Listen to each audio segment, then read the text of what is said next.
এর জন্য অল্প কষ্ট হওয়া যথেষ্ট নয়, যে একটু অল্প কষ্ট হচ্ছে সেজন্য পট করে বসে গেলে নামাজে, ফরজ নামাজে চলবেন। এই সমস্ত বিধানগুলি কিন্তু ফরজ নামাজের ক্ষেত্রে চলছে। সুন্নত নামাজের ক্ষেত্রে, নফল নামাজের ক্ষেত্রে, ফরজ ছাড়া যত নামাজ রয়েছে সবগুলি নামাজ দাঁড়িয়ে পড়তে পারবেন, তারপরও বসে পড়লে নামাজ হবে। এর আগে এই মাসলা নিয়ে আলোচনা হয়েছে। হবে, তবে নেকি আধা নেকি। যার বেশি নেকি দরকার নাই ও এরকম বসে বসে খোঁড়ার মতো নামাজ পড়ুক।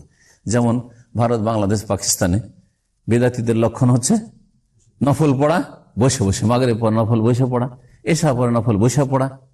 হ্যাঁ, বুঝা গেছে না? তো ওদের বেশি নেকির প্রয়োজন নেই। নবী করিম সাল্লাল্লাহু আলাইহি ওয়াসাল্লামের সাহাবীরা এই মসজিদে বসে বসে নামাজ পড়ছেন, এইরকম দৃশ্য কোনো দিন একদিনও ছিল না, জীবনে কোনো সাহাবীর ছিল না।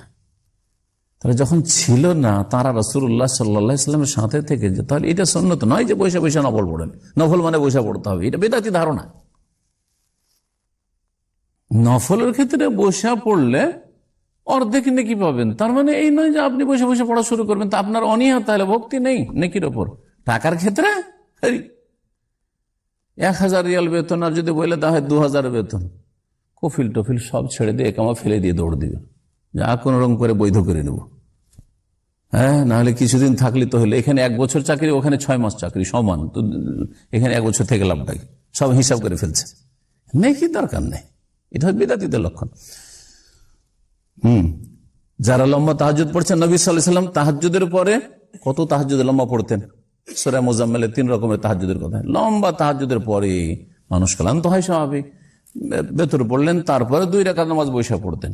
আপনিও লম্বা তাহাজ্জুদ গুজার, আরে কমপক্ষে 1 ঘন্টা তো তাহাজ্জুদ পড়েন, 1 ঘন্টা তাহাজ্জুদ পড়েন, আর তারপরে তখন ভেতর পড়েন, ভেতরে পড়ার পরে 2 রাকাত নফল বসে বসে পড়েন। বলবো যে হ্যাঁ পড়েন,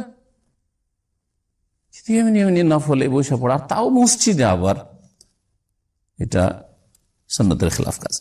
এক কথায় বসে নামাজ পড়া জায়েজ, মানে এই তরিকা নেই যে তরিকা ভারত, বাংলাদেশ, পাকিস্তানের বিদাতীরা, ওদের একটা লক্ষণ হয়ে গেছে বসে নফল পড়া। অল্প কষ্ট যথেষ্ট নয় কিসের জন্য?